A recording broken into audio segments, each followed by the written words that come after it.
Hi ಮಹಾಕಾಳಿಕಾಯಿ ರುಚಿಗೆ ಸ್ವಾಗತ. ನೋಡಿ ಇಲ್ಲಿ ನಾನಿವತ್ತು ಮಾವಿನಕಾಯಿ ಮೆಣಸ್ಕಾಯಿ ಮಾಡ್ತಾ ಇದ್ದೀನಿ. ತುಂಬ ಚೆನ್ನಾಗಿ ಮದುವೆ ಮನೆಯಲ್ಲಿ ಯಾವ ಥರ ಮಾಡ್ತಾರೆ ಅದೇ ಥರ ನಾನು ಸಿಂಪಲ್ ಆಗಿ ಮನೆಯಲ್ಲೇ ಮಾಡಿ ತೋರಿಸ್ತಾ ಇದ್ದೀನಿ. ನಿಮಗೂ ಇಷ್ಟ ಆದರೆ ಮನೆಯಲ್ಲೇ ಮಾಡಿ ತಿನ್ನಿ.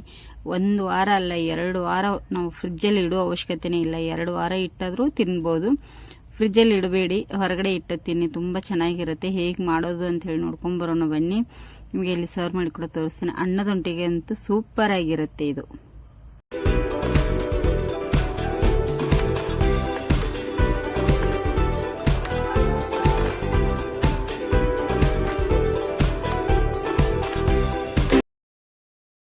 ನೋಡಿ ಇಲ್ಲೊಂದು ಗ್ಯಾಸ್ ಮೇಲೆ ಬಾಣಲಿ ಇಟ್ಟಿದ್ದೇನೆ.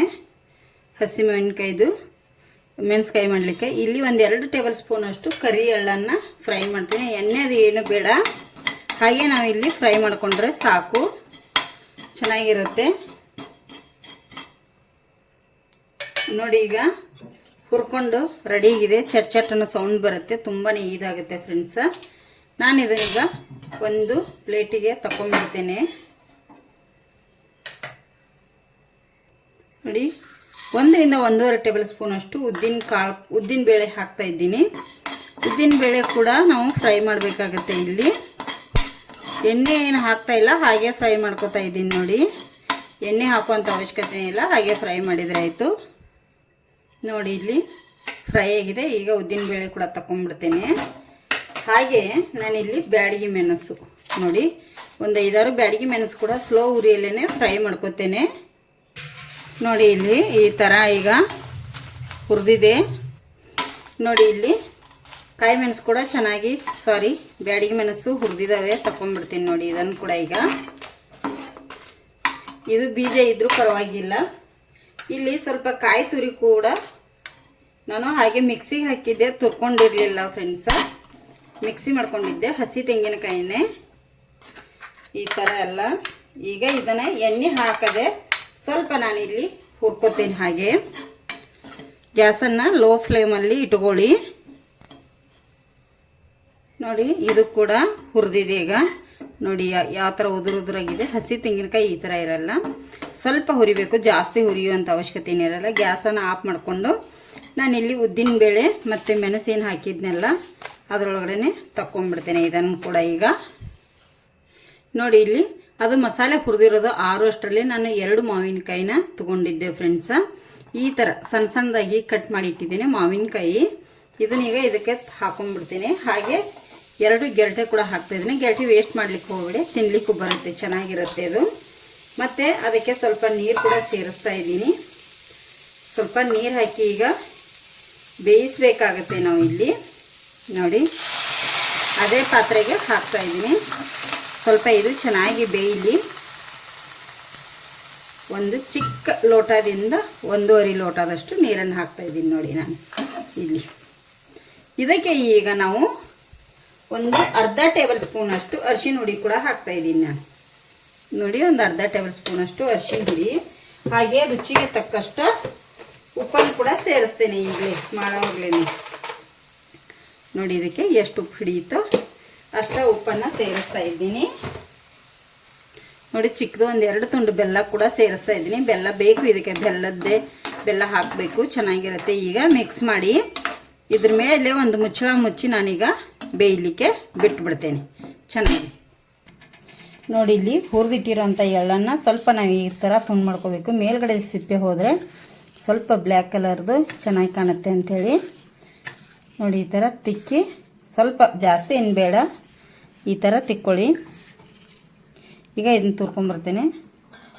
ನೋಡಿ ಇಲ್ಲಿ ಮಿಕ್ಸಿ ಜಾರ್ ಕೊಬ್ಬರಿ ಏನು ಹಾಕಿದ್ನಲ್ಲ ಅದರಲ್ಲೇ ಇಲ್ಲಿ ಎಳ್ಳು ಹಾಕ್ತಾಯಿದ್ದೀನಿ, ಹುರಿದಿಟ್ಟಿರೋಂಥ ಎಳ್ಳು. ಹಾಗೆ ಇಲ್ಲಿ ಮೆಣಸು ಏನು ಹುರಿದಿಟ್ಟಿದ್ವಿ ಎಲ್ಲ ಮೆಣಸು ಮತ್ತು ಕಾಯಿ ತೆಂಗಿನಕಾಯಿ ಮತ್ತು ಉದ್ದಿನಬೇಳೆ ಎಲ್ಲ ಇದಕ್ಕೆ ಹಾಕೋತೇನೆ. ನೋಡಿ ಇಲ್ಲಿ ಇದಕ್ಕೆ ಸ್ವಲ್ಪ ನಾನು ಇಲ್ಲಿ ನೀರನ್ನು ಸೇರಿಸಿ ಈಗ ಇದನ್ನು ರುಬ್ತೇನೆ, ನೈಸಾಗಿ ರುಬ್ತೇನೆ ಫ್ರೆಂಡ್ಸ.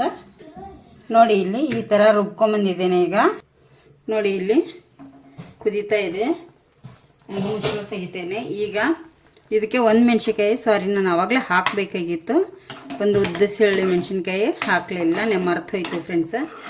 ಈಗ ಇದಕ್ಕೆ ನೋಡಿ ಇದೆಲ್ಲ ಎಷ್ಟು ಚೆನ್ನಾಗಿ ಬೆಂದಿದೆಯಲ್ಲ, ಈಗ ರುಬ್ಬಿರೋಂಥ ಮಸಾಲೆನ ಸೇರಿಸ್ತೀನಿ ನೋಡಿ.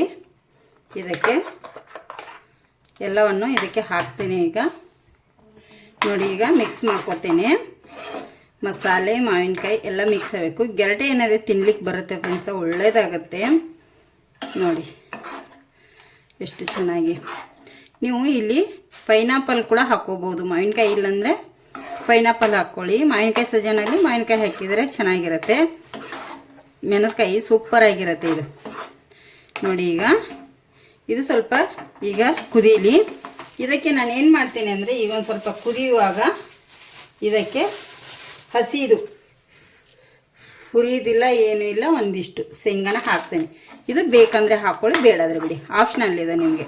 ತಿನ್ನುವಾಗ ಮಾವಿನಕಾಯಿ ಒಟ್ಟಿಗೆ ಇದೊಂದು ಟೇಸ್ಟಿಯಾಗಿ ಸಿಗುತ್ತೆ ಬಾಯಿಗೆ ಅಂಥೇಳಿ, ಅಷ್ಟೇ ಚೆನ್ನಾಗಿರುತ್ತೆ ಅಂಥೇಳಿ. ಈಗ ಇದು ಸ್ವಲ್ಪ ಕುದಿಯಲಿ, ಇನ್ನೊಂದು ಸ್ವಲ್ಪ ನೋಡಿ. ಈಗ ರೆಡಿಯಾಗಿದೆ. ಇದಕ್ಕೊಂದು ಒಗ್ಗರಣೆ ಕೊಡೋಣ ಫ್ರೆಂಡ್ಸ. ಒಗ್ಗರಣೆ ಕೊಟ್ಟರೆ ತುಂಬ ಚೆನ್ನಾಗಿ ಇರುತ್ತೆ ಟೇಸ್ಟ್ ಅಂತೂ ನೋಡಿ. ಇದು ಆರಿದ ಮೇಲೆ ಗಟ್ಟಿ ಬರುತ್ತೆ. ಈಗ ಇದನ್ನು ಸೈಡ್ ಎತ್ತಿಡ್ತೇನೆ. ಇಲ್ಲಿ ಒಗ್ಗರಣೆ ಕೊಡ್ತೇನೆ. ಎಣ್ಣೆ ಹಾಕಿ ನೋಡಿ, 1 ಟೇಬಲ್ ಸ್ಪೂನ್ ಅಷ್ಟು ಎಣ್ಣೆ ಹಾಕಿ ಕಾಯ್ಲಿಕ್ಕೆ ಇಟ್ಟಿದ್ದೇನೆ. ಸ್ವಲ್ಪ ಅದಕ್ಕೆ ಸಾಸಿವೆ ಹಾಕ್ತೀನಿ, ಒಂದು ಅರ್ಧ ಟೇಬಲ್ ಸ್ಪೂನ್ ಅಷ್ಟು. ಹಾಗೆ 1-2 ಕಡ್ಡಿ ಕರಿಬೇವು ಸೊಪ್ಪನ್ನು ಕೂಡ ಹಾಕ್ತೇನೆ. ಹಾಗೆ 1 ಬ್ಯಾಡಗಿ ಮೆಣಸನ್ನು ಈ ಥರ ನೋಡಿ ತುಂಡು ಮಾಡಿ ಕೂಡ ಹಾಕ್ತಾ ಇದ್ದೀನಿ. ಇದು ಒಗ್ಗರಣೆ ಕೊಟ್ಟರೆ ಅಂತೂ ತುಂಬಾ ಮಸ್ತಾಗಿರುತ್ತೆ ನೋಡಿ. ಇದಕ್ಕೆ ಸ್ವಲ್ಪ ಹಿಂಗನ್ನು ಕೂಡ ಸೇರಿಸ್ತಾ ಇದ್ದೀನಿ. ಹಿಂಗೆ ಹಾಕಿದ್ರೆ ಒಗ್ಗರಣೆ ಮಸ್ತ್ ನೋಡಿ. ಈಗ ಕಾಯಿ ಮೆಣಸು, ಮಾವಿನಕಾಯಿ ಕಾಯಿ ಮೆಣಸು ಸೂಪರಾಗಿ ರುಚಿಯಾಗಿ ಬರುತ್ತೆ. ಈಗ ಇದನ್ನ ಇಟ್ಕೊತೀನಿ, ಮತ್ತು ಇದ್ರ ಮೇಲೆ ಹಾಕೋತೀನಿ ನೋಡಿ.